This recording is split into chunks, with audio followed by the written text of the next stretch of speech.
बजरंग दल के नाम का क्यों मचा शोर? कांग्रेस ने क्यों किया इसे बैन करने का वादा? क्या है बजरंग दल की कहानी, जिससे जुड़ा है विवादों का लंबा इतिहास?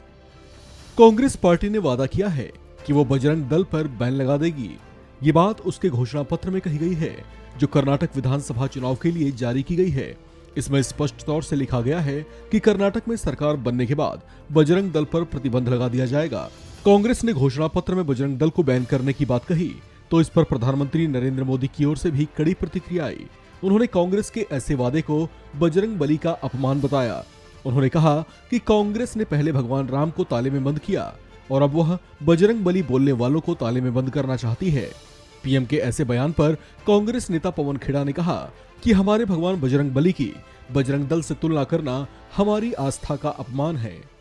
खैर, जिस बजरंग दल को लेकर इतनी चर्चा उठ खड़ी हुई है, दरअसल इसके गठन का इतिहास साल 1984 से जुड़ा है।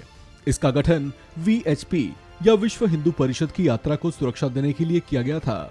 उस दौर में विश्व हिंदू परिषद ने अपने धर्म संसद में राम मंदिर आंदोलन की शुरुआत करने का शंखनाद किया था, जिसके बाद इस आंदोलन को लेकर लोगों को जागरूक करने और इससे बड़ी संख्या में जन समर्थन को जोड़ने के मकसद से नियमित तौर से राम जानकी यात्रा निकाली जाने लगी।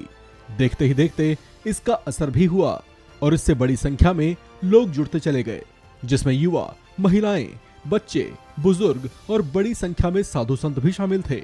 ऐसा कहा जाता है कि इसके बढ़ते प्रभाव को देख कुछ लोगों की ओर से धमकियां भी दी गईं। ऐसे में वीएचपी ने तत्कालीन उत्तर प्रदेश सरकार से उचित सुरक्षा की व्यवस्था करने की मांग की।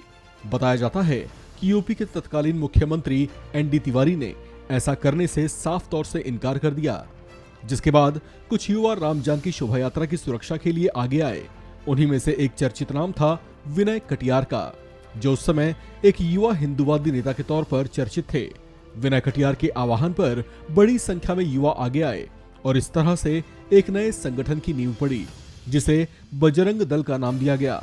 तब इसका मकसद राम जानकी शोभा यात्रा को सुरक्षा प्रदान करना था।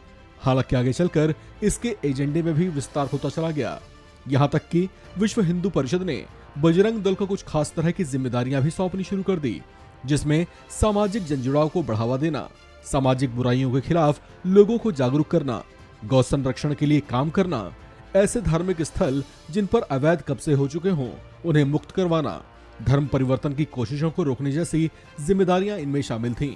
बजरंग दल सबसे ज्यादा चर्चाओं में आया था साल 1992 में, जब अयोध्या में विवादित ढांचे को कार सेवकों ने ढहा दिया था।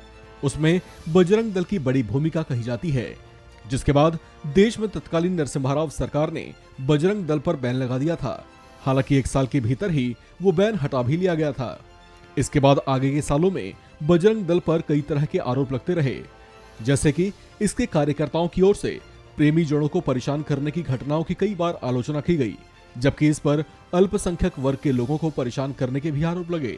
कुछ जगहों पर चर्चों को निशाना बनाया गया तो उसे लेकर भी बजरंग दल का नाम खूब सुर्खियों में रहा। इस तरह से ये कई बार विवादों में भी घिरा रहा। इस खबर में फिलहाल इतना ही। बाकी अपडेट्स के लिए बने रहिए वन इंडिया हिंदी के साथ।